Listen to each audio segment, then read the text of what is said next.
I used to steal things when I was a kid, and that's why they're shooting me. They're shooting me for the bread and chewing gum I stole when I was 12 years old. As final words go, those are pretty harrowing. They come from the trembling lips of World War II Private Eddie Slovik, who on January 31st, 1945, took on a peculiar claim to fame, that of being the first US soldier to be executed for desertion since the American Civil War. It is estimated that 50,000 GIs deserted during World War II. Of the 21,000 who were sentenced for their offence, there were 49 who were given the death penalty.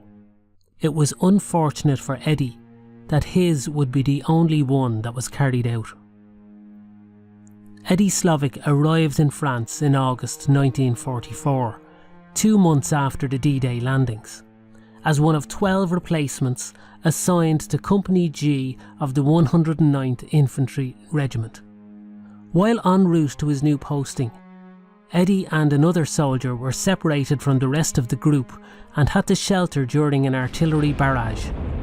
That experience confirmed something inside of him, mainly that he was not cut out for warfare. When he finally did arrive in his new unit, Eddie told his company commander that he was too scared to serve on the front line and that he would run away if he was assigned to a rifle company. The next day, Eddie was as good as his word. He walked several miles to the rear and presented a note to a cook at headquarters in which he expressed his desire not to fight. An MP and an officer were summoned. Both tried to persuade him to return to his unit. However, the 24-year-old declined and seemed happy to face the consequences of his actions. Eddie was court-martialed on November the 11th, 1944. The sentence was death, but he never believed things would come to that. Why should they? No one else had ever been shot for desertion. Surely his case wouldn't be any different. But this is where timing came into play. On December 9th, Eddie wrote to the Supreme Allied Commander, General Eisenhower, to plead for clemency. On December the 18th, the Battle of the Bulge began, Hitler's last throw of the dice of an advance through the Ardennes forest. Eisenhower's men were up against it. For a time it was touch and go whether they would stem the Nazi attack.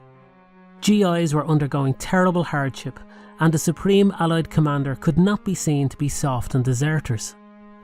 Consequently, on December 23rd, Eisenhower rejected Eddie's plea, thus setting the stage for the final tragic act. As a deserter, Eddie had never gone on the run. Instead, he had handed himself in and simply stated that he preferred prison to battle. That wish was denied him, and instead, on January 31st, 1945, he was executed by firing squad. As he was tied to his execution post, Eddie said something else. "They're not shooting me for deserting the United States Army. They just need to make an example of somebody, and I'm it because I'm an ex-con." A few moments later, 11 bullets put paid to Eddie Slovik's life and gave him a unique place in American military history. Had his case not come up just as GIs were undergoing their final test at the hands of Hitler's army, then Eddie would probably have got his wish and served out his time in prison. The brutal truth is, though, his timing was lousy. Millions died during World War II, so why should we feel anything special about the loss of one fearful GI who never even pulled a trigger in battle? I don't really have the answer to that. All I do know is that the manner of his death sucked, both in its pointlessness and in the lack of mercy shown. I know, life isn't fair, but Eddie Slovik's fate rankles. It was injustice wrapped in a flag, which, to me, is one of the worst injustices of all. Others have taken a more sanguine approach to imminent death. In 1922, Erskine Childers was executed in Beggar's Bush Barracks in Dublin by the Free State Army during the Irish Civil War. Childers was an historian and author of the acclaimed The Riddle of the Sands. In 1914, he famously brought a shipload of weapons from Germany to Irish nationalists on board his boat, the Asgard, thus forming the basis of the armed struggle against British power. Later, he was part of the delegation that travelled to London with leader Michael Collins to negotiate a treaty with the British. He later broke with Collins on the issue and supported the IRA nationalists who fought the Free State. When Collins was killed in an ambush, emergency laws were brought in ordering the death sentence for anyone caught with unauthorised weapons. Childers was arrested in early November with a small sidearm that Michael Collins had given him as a gift when they were on the same side. The Free State wanted vengeance for Collins, and so Childers paid the ultimate price. But Childers wasn't one for revenge. On the eve of his death, he asked to speak to his 16-year-old son, also named Erskine, who would one day become President of Ireland. Erskine Sr. made his son promise that he would seek out everyone who had signed his death warrant and shake their hands. The following day he was shot at Beggar's Bush Barracks. As he stood there facing all those rifle barrels, he said one more thing to the men about to kill him. "Take a step forward, lads. It'll be easier that way." And then they shot him. My grandfather was one of those who pulled the trigger. He never spoke much about it, only telling my father that it was a bad business. Others have faced death in similar fashion. A remarkable series of photographs show IRA volunteers Paddy Moran and Thomas Whelan about to be executed by the British in Mountjoy Jail in 1921. The men were sentenced to die for their parts in the assassination of British intelligence officers on what became known as Bloody Sunday.